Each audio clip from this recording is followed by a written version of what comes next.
Que a graça e a paz do nosso Senhor Jesus Cristo esteja mais uma vez com os amados irmãos, né? E também os queridos ouvintes. Tanto os irmãos da minha denominação como das outras também. Que quem vos fala mais uma vez é irmão Zito, da cidade de Limoeiro. E o estado é Pernambuco e o país é Brasil. E se vocês estiverem gostando das pregações, da palavra que eu estou levando, dos estudos bíblicos, vocês podem se inscrever no canal aí, colocando o dedinho abaixo do lado direito no sininho e escreva assim: irmão separado, dá um if, irmão separado, Zito Limoeiro, separado, não junto, irmão Zito Limoeiro. Quem tem vários irmãos, mas vocês se inscreve aí, bota o dedinho no sininho, se inscreve e do lado esquerdo pode colocar um gostei, pode comentar também, dar algumas opiniões que a gente aceita. Também, para dar início ao trabalho, eu vou louvar um hino que é do saudoso e pastor Feliciano Amaral, que é A Cada Passo, que nos diz assim: a cada passo que eu dou na vida é um degrau a mais que suba ao céu. Cristo tenho a melhor guarida e da morte não tenho label. A cada passo vou me aproximando daquele lá que Cristo prometeu. E passo a passo sigo caminhando, a cada instante mais perto de Deus. Estou seguro em suas mãos divinas, que me conduzirão ao santo lar. Em Cristo tenho a chave certa que abre o portal da glória celestial. A cada passo vou me aproximando daquele lá que Cristo prometeu. E passo a passo sigo caminhando, a cada instante mais perto de Deus. Às vezes eu sinto-me tão desolado, quando as tristezas vêm me assaltar. Então eu olho para o Mestre amado, que me diz ser firme no avançar. A cada passo vou me aproximando daquele lá que Cristo prometeu. E passo a passo sigo caminhando, a cada instante mais perto de Deus. Amém. E para a nossa reflexão, irmão, através da palavra de hoje, eu vou deixar aqui só versículos no livro de Salmos, de número 89, e o versículo 19, que nos diz assim: então em visão falaste do teu santo e disseste: socorri um que é esforçado, exaltei a um eleito do meu povo. Esse foi o Salmos de número 89, apenas o versículo de número 19, que o nosso Deus nos abençoe. Também a palavra de hoje, amados irmãos, queridos ouvintes, vai ser sobre a família. Eu vou levar a palavra sobre a família. Em vários livros, né? Alguns versículos. Tem livros que são vários versículos, mas tem uns que eu não vou ler tudo, porque senão não vai dar tempo. E é cansativo para os ouvintes, né? Eu não sou sou assim, um simples servo de Deus que leva a palavra. Não sou uma pessoa, só sou um seminarista, fui um seminário de 3 anos, mas eu não sou um irmão como Hernando Dialobas, essas pessoas formadas, poliglotas, que já saíram fora do país para cursar lá fora. Não, mas eu tenho uma coisa dentro de mim, que é levar a palavra de Deus do jeito que eu aprendi e correta dentro das Escrituras Sagradas, sem tirar uma vírgula, acrescentar um ponto. Isso, para mim, é o que é importante para o servo de Deus. Então, o tema de hoje é: Deus é especialista em restaurar. O objetivo é ensinar em casa que Deus tem o poder para a restauração em seus lares, né? porque Deus tem todo o poder para restaurar aqueles lares que estão destruídos, que estão separados, né?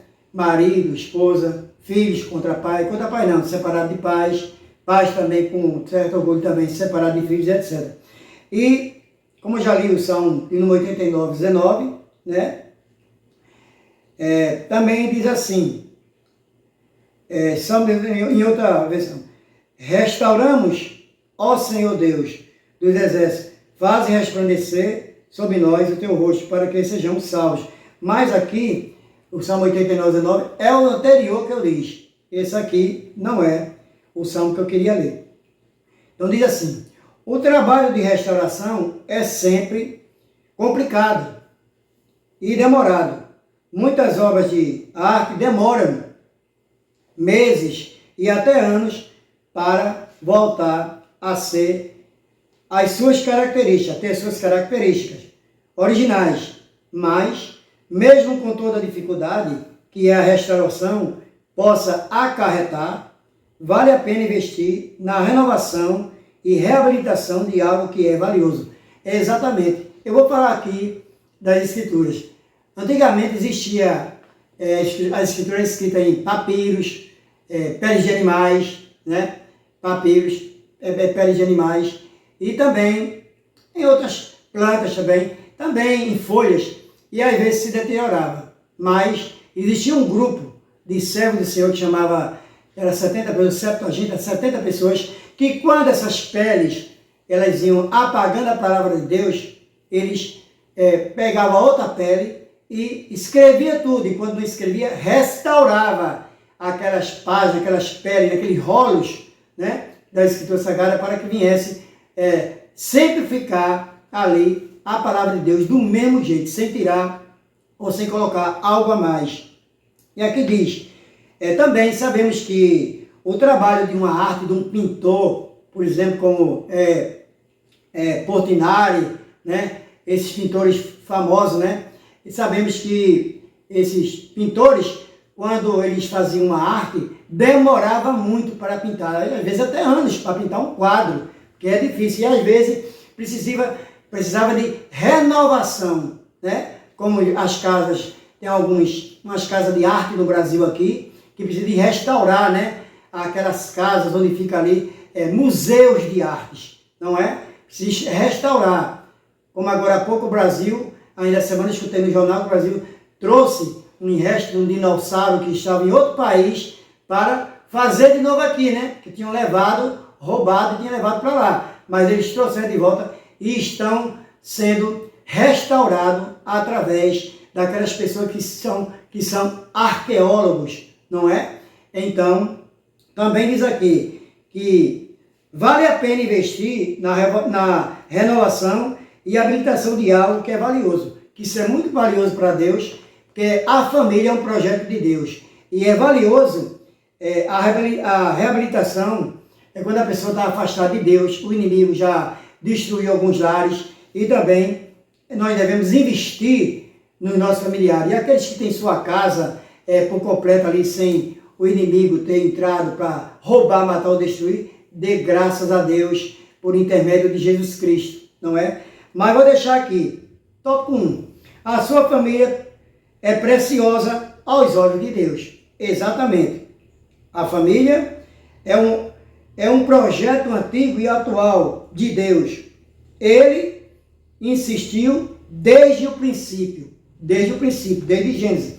Está escrito em Gênesis, capítulo 2, do versículo 8 até o 25, que diz assim, eu só vou dar uma que diz assim, do versículo 2, do capítulo 18 ao 25, que diz assim, como Deus criou o homem e a mulher. Exatamente ali, colocou no paraíso, né, disse eles para não comer daquela planta que tinha um fruto proibido, que era o fruto do bem e do mal, e da ciência e da sabedoria. Eles queriam ser maiores do que Deus. Essa serpente enganou, que foi o diabo, né? Mas Deus não dá a sua glória e poder a ninguém. E eles comeram porque queria ser igual a Deus, ou maior do que Deus. Isso não existe, que Deus não dá a sua glória a ninguém. Então, diz aqui, no capítulo 2 de Gênesis, do 18, diz assim, como Deus criou a mulher. E sabemos aqui, só vou ler isso, Sabendo aqui que Deus criou a mulher e o homem, colocou no jardim, primeiro criou o homem.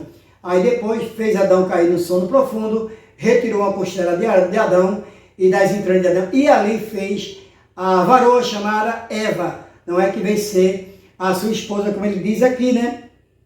No versículo 23 do capítulo 2. E disse Adão: esta é agora osso dos meus ossos e carne da minha carne.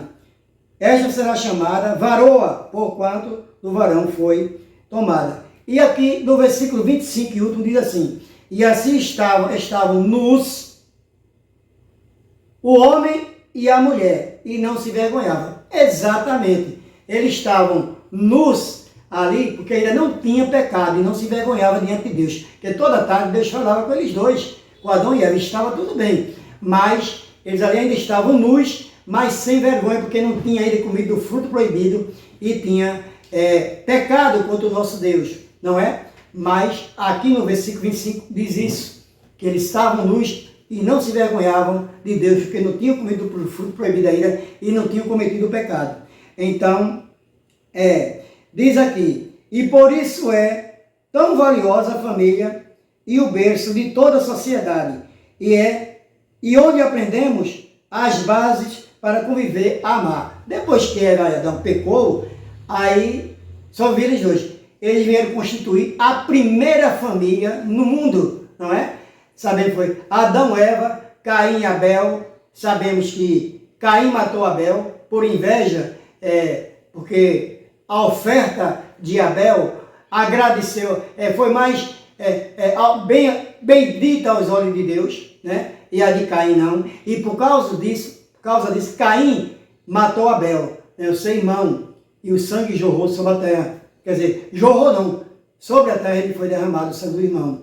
E sabemos que ali foi o primeiro homicídio, né? Primeiro genocídio, a primeira morte que a pessoa matou já foi ali. Mas ali foi a primeira família constituída após o pecado. Após Deus ter expulsado ele do jardim do Éden e ter colocado ali serafins ou querubins ali na entrada, para não entrar mais ninguém ali no jardim do Éden, guardando os 4 cantos do jardim. Então essa foi a primeira família constituída por Deus, com Adão e Eva. Amém? E diz aqui,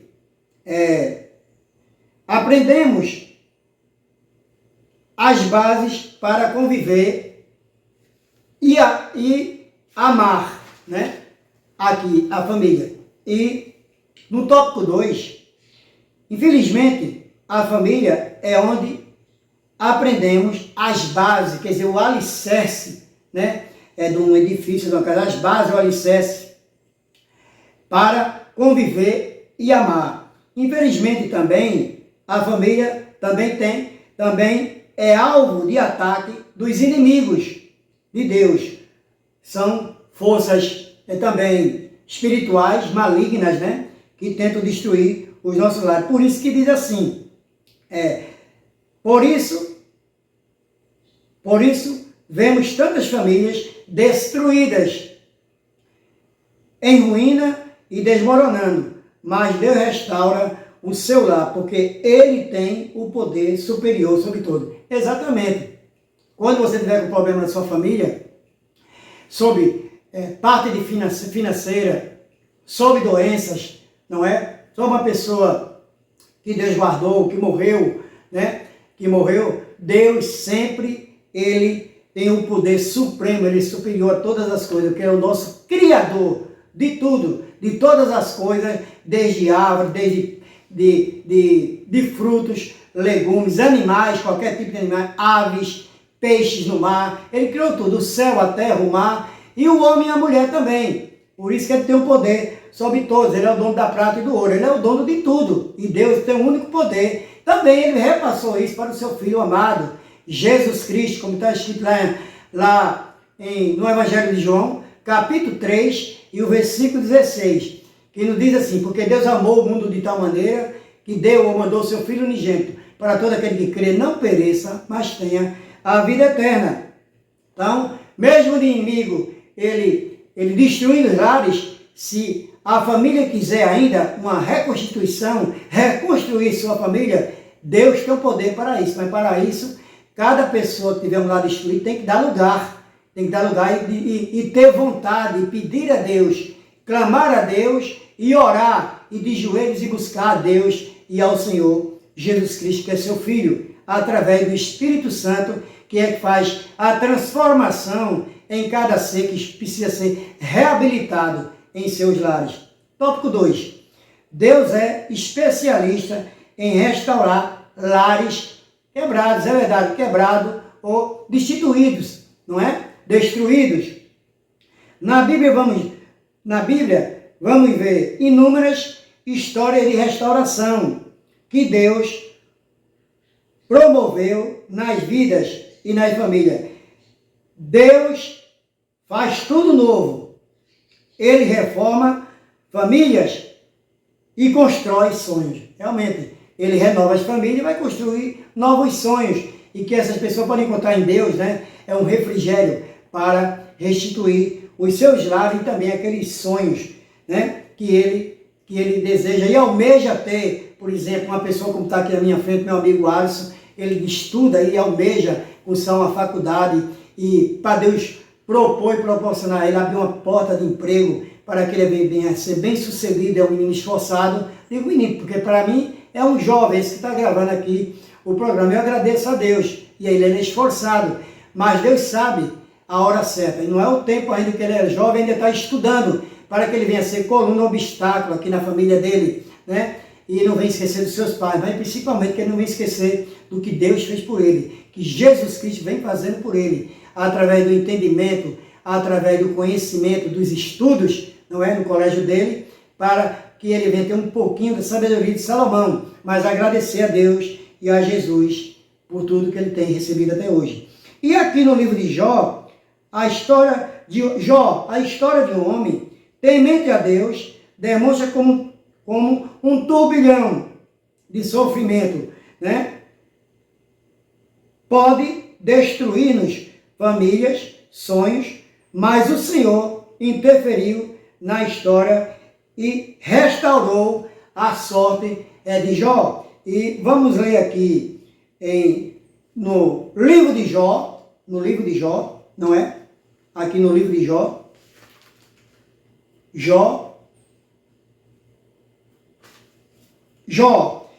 do versículo, no capítulo 42 do livro de Jó, do versículo 10 ao 17, que nos diz assim, como título: Deus confere a Jó o dobro da prosperidade que antes tinha, a partir do 10 até o versículo 17, diz assim: E o Senhor virou o cativeiro de Jó quando orava pelos seus amigos, e o Senhor acrescentou a Jó outro tanto em dobro a tudo quanto dantes possuía. Então vieram a ele todos os seus irmãos e todas as suas irmãs, e todos quantos diante o conheceram, e comeram com ele pão em sua casa, e se condoeram com ele, e o consolaram de todo mal que o Senhor lhe havia enviado, e cada um deles deu uma peça de dinheiro, e cada um pendente de ouro. Assim abençoou o Senhor o último estado de Jó, mais do que o primeiro, porque teve 14.000 ovelhas e 7.000 camelos e 1.000 juntas de bois e 1.000 jumentas. Também teve 7 filhos e 3 filhas. Então, até aqui o versículo 13, não é? E Deus assim, ele restaurou a vida de Jó, mesmo o inimigo, com permissão de Deus, subindo até o céu, porque tem inveja do que o Jó era o homem mais rico do Oriente, não é? E o inimigo tirou tudo que Jó tinha, todas as riquezas dele em termos materiais, queimou tudo, matou os animais, só deixava um servo. Vai lá e dia boa, a nova era notícia, mas não era uma boa notícia, era uma má notícia. Eu vim aqui dizer que o diabo matou todos os seus servos que tomava conta das ovelhas e só ficou eu para vir te dar o recado, né? Mas Deus, tudo isso já passou, né? E se não bastasse isso, ele subiu aos céus de novo, com permissão de Deus, olha só, e disse: de onde vem, Satanás? Por acaso o meu servo Jó prostrou-se diante de ti para te adorar? Ele disse: não, mas tirei tudo que ele tinha, mas ele ainda permanece vivo, são, deixa que eu toque no corpo dele. Deus permitiu que ele tocasse no corpo dele, e ele fez uma enfermidade muito grande em Jó, que era chagas, e era uma doença, como uma lepra, que diz que para Jó se saciar das coceiras, ele se coçava com um caco de telha. E repare só, né? Apesar da mulher de Jó ter dito a ele: amaldiçoa o teu Deus e pede para morrer, ele recriminou a sua esposa. Olha que bênção essa mulher. Olha o que ela disse a ele para falar com Deus. Ele disse: estás louca, mulher? Estás louca? Deus deu, Deus tirou, bendito seja o nome do Senhor. Foi a resposta que ele deu a ela. E aqui Deus retribuiu a Jó tudo. 14 mil ovelhas, porque antes ele tinha 7 mil. Né? 1000 juntas de bois, antes ele tinha 500 juntas. Também, fala aqui também de 1000 juntas, também de camelos, de jumento, e também aqui ele falou também, tudo ele devolveu. Só não devolveu em dobro os filhos. Ele devolveu os mesmos 10 filhos, concedeu a Jó a ter mais 10 filhos do mesmo jeito, filhas e filhas. E ali Satanás não teve domínio sobre Jó, e Deus prevaleceu, porque Deus é poderoso e restaurou a família de Jó. Jó e a família e seus amigos e todos que o rodeavam, né? E Jó veio ter a abundância de novo, porque confiou no Senhor e não reclamou e não murmurou diante de uma fase tanto difícil na sua vida, que foi perder tudo, a parte material. E os filhos, que são dádivas de Deus, dada a nós. Quando a gente perde um filho, se lamenta uma mãe ou um pai, e perdeu os 10 filhos de uma vez, num vendaval, que o vento veio, derrubou a casa e matou todos os filhos, quando ele estava no banquete, ali se banqueteando. E Satanás veio, derrubou tudo e matou esses 10 filhos de Jó e os servos e conservos daqueles filhos dele. E nós sabemos disso, mas Deus restituiu em dobro a Jó, porque Jó foi fiel a Deus. Deus era fiel a Jó, e nada Jó demonstrou errar diante dos olhos de Deus. Por isso sabemos que Jó foi um homem muito, muito agradecido a Deus, e Deus também viu a graça que tinha em Jó, por isso derramou essas bênçãos. Então, nós devemos, Deus faz tudo novo, ele reforma a família e constrói sonhos. Reformou a família de Jó, trouxe novos sonhos. Não sabemos, porque a Bíblia não relata aqui, com quem as filhas de Jó casou, com quem os filhos de Jó casou, quais terras foram possuídas, os bens materiais, mas aqui a história é resumida, não é? E sabemos aqui, trouxe também na casa de Jó, trouxe a comunhão com a sua família e amigos. Deus deu outros filhos e uma vida longa a Jó. Exatamente, deu os filhos, porque não deu em dobro, só deu os mesmos 10. Agora vamos falar de Noemi. Noemi, essa mulher também sofreu uma dura perda ou perca. Longe da sua terra natal, perdeu o marido e os 2 filhos. Está escrito em Ruth, versículo 1 e o capítulo 1 e o versículo 15. Ruth, capítulo 1, versículo 15. Mas Deus sempre mantém um fio de esperança. Ruth adotou a sogra com amor e não a abandonou. É assim. Deus concedeu uma nova vida, uma nova família também, cuja linhagem viriam em reis. E o propósito do Redentor do mundo, Jesus Cristo. Está vendo aí como é que é? Ruth não abandonou Noemi, mesmo ela perdendo esposa e marido. Disse: para onde tu for, Noemi, eu irei contigo. E esta mulher, que era casada com uma das filhas de Noemi, se eu não me engano, não é? Ela não deixou Noemi: para onde tu for, eu irei contigo, não é? que Noemi era sogra dela.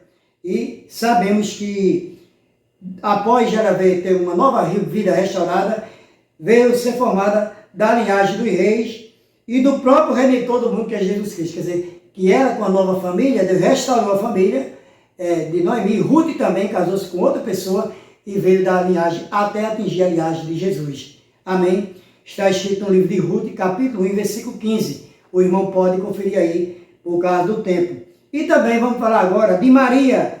Maria, que era a mãe de Jesus. Maria e João, discípulo. Jesus preocupou-se com sua mãe e com o seu discípulo amado. Está escrito no Evangelho de João, capítulo 19, e os versículos 26 e o 27, que nos diz assim. Deixa eu pegar a Bíblia para ler. João,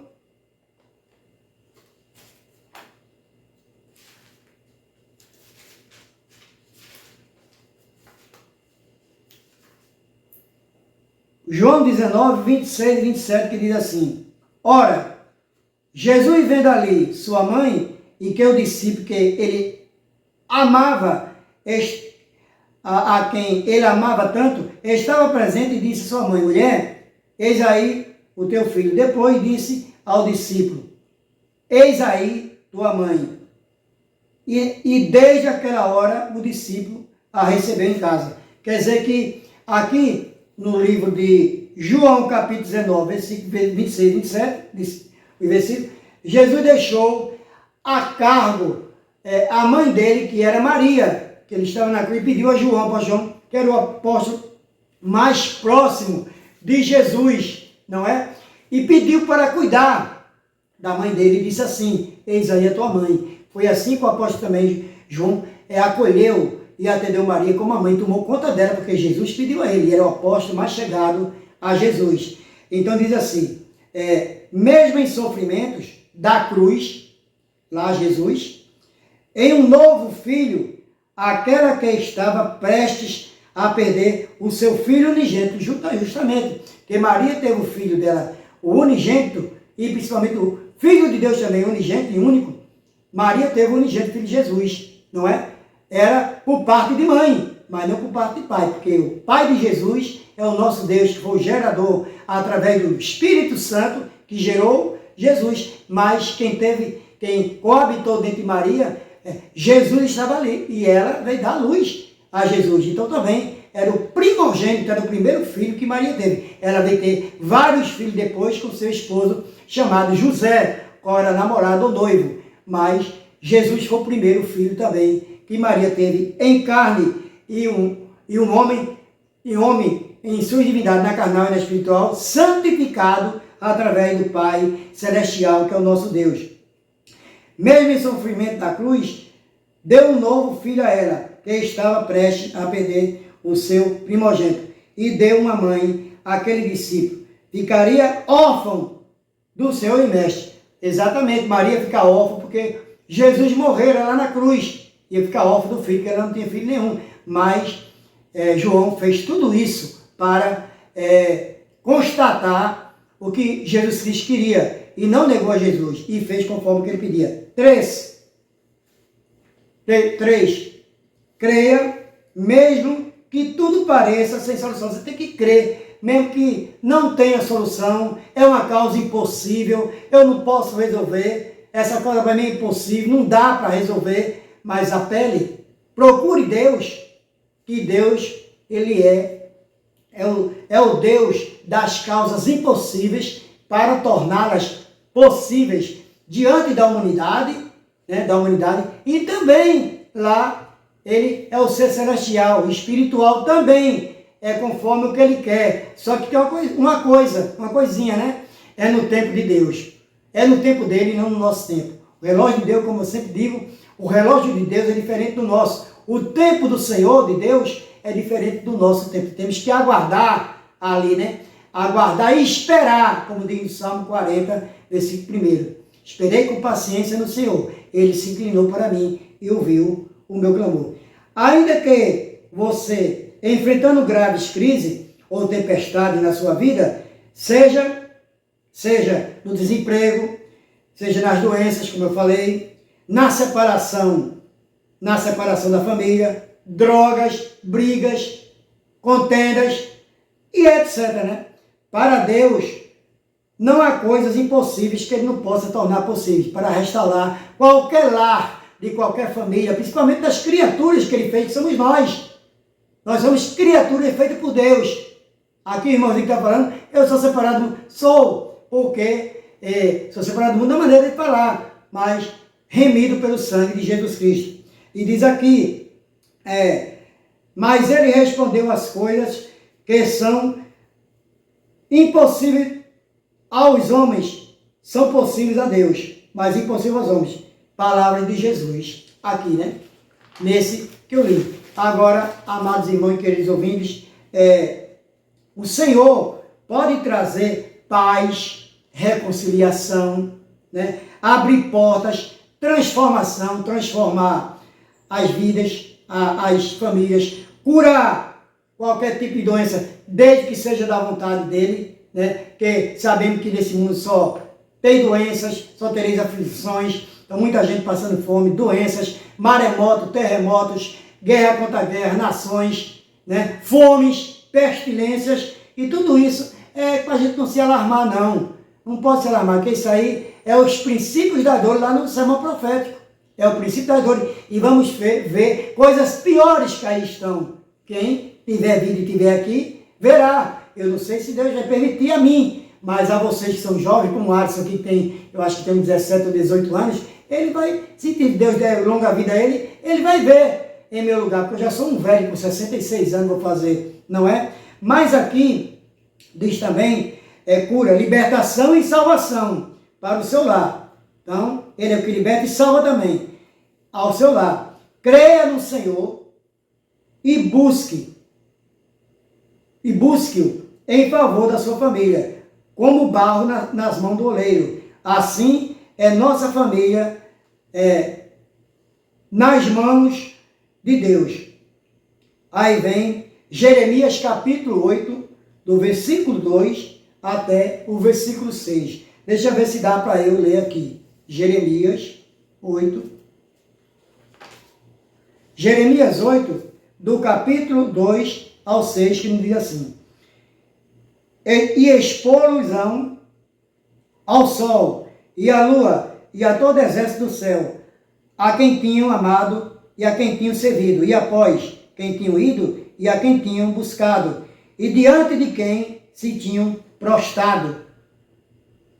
Não serão recolhidos, nem sepultados, serão como esterco sobre a face da terra, e escolher-se-á antes a morte do que a vida de todo o resto dos que restarem desta raça maligna, que ficar nos lugares onde os lance, diz o Senhor dos Exércitos. Diz-lhes, mas assim o Senhor, cairão os homens e não se tornarão a levantar. Desviar-se-ão e não vos voltarão. Pois desvia este povo de Jerusalém com uma apostasia contínua.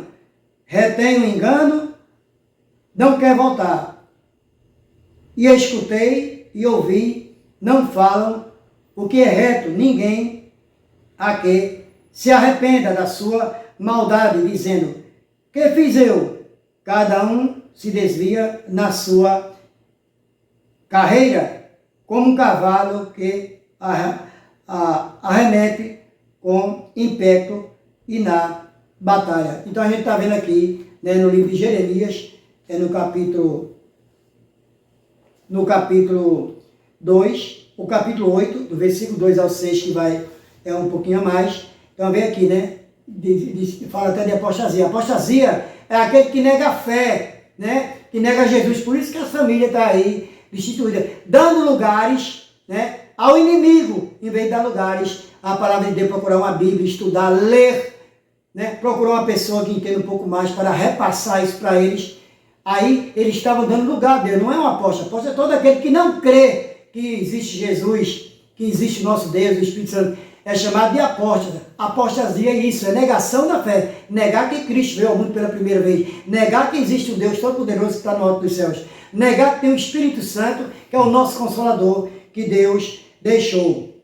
E para concluir, amados irmãos, eu vou deixar aqui sobre a família, que diz assim, Deus é o oleiro, o construtor e o restaurador por excelência. Exatamente, ele é oleiro, porque fizemos nós do barro, e ele é oleiro. E quando nós estivemos fracos, ele quebra nós como um vaso fraco, quebra aquele vaso e faz um vaso novo, e que esse vaso venha dar honrarias a Deus, não é? Por Deus ter renovado a vida dele e também toda a sua família. Ele é o construtor. Por que é o construtor? É aquele que vai construir, que vai ter a base, uma base firmada na pedra, por exemplo, que quando faz uma casa na pedra, as tempestades vêm, mas não leva, só tem que construir uma casa na areia. Quando vem vento, tempestade, aquela casa é derribada. Deus é restaurador por excelência, porque ele é o Deus Todo-Poderoso e tem todo o poder na sua mão para restaurar todas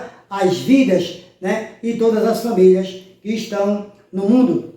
E eles disseram, crê no Senhor Jesus Cristo e serão salvos tu e tua casa.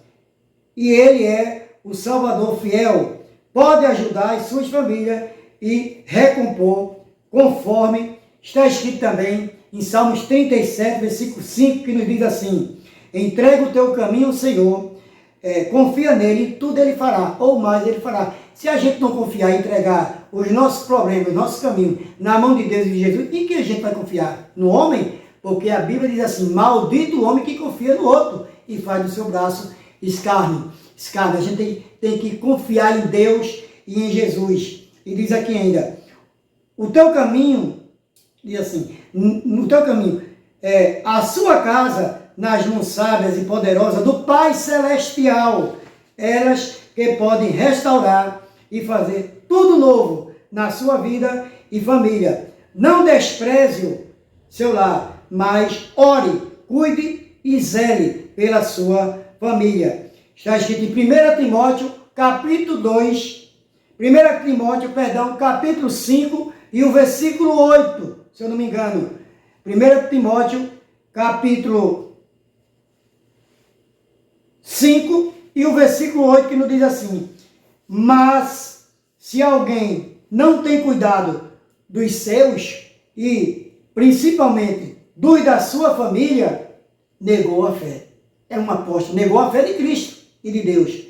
E é pior do que o infiel. Olha, está dizendo aqui nesse versículo, se você não fizer isso no seu lar, não ter cuidado, você está negando a sua fé. E é pior do que o infiel. O que é o infiel? É aqueles que não crê em Jesus, que não acreditam que Jesus veio ao mundo, que Deus trouxe ele ao mundo, nas suas divindades, a carnal espiritual, para que nós pudéssemos ter a libertação e a salvação através da pessoa de Jesus Cristo, seu Filho, como está escrito, na Bíblia, e sabemos que o Espírito Santo é que faz a lavagem por dentro, a lavagem espiritual e traz a salvação. Nós somos apenas ganhadores de alma. E temos que começar por nossas famílias, levando a palavra ali, orando por nossas famílias, na hora do almoço, do jantar, do café, orar. Quando levantar, agradecer a Deus e orar também por mais uma noite que Deus, um dia que Deus nos deu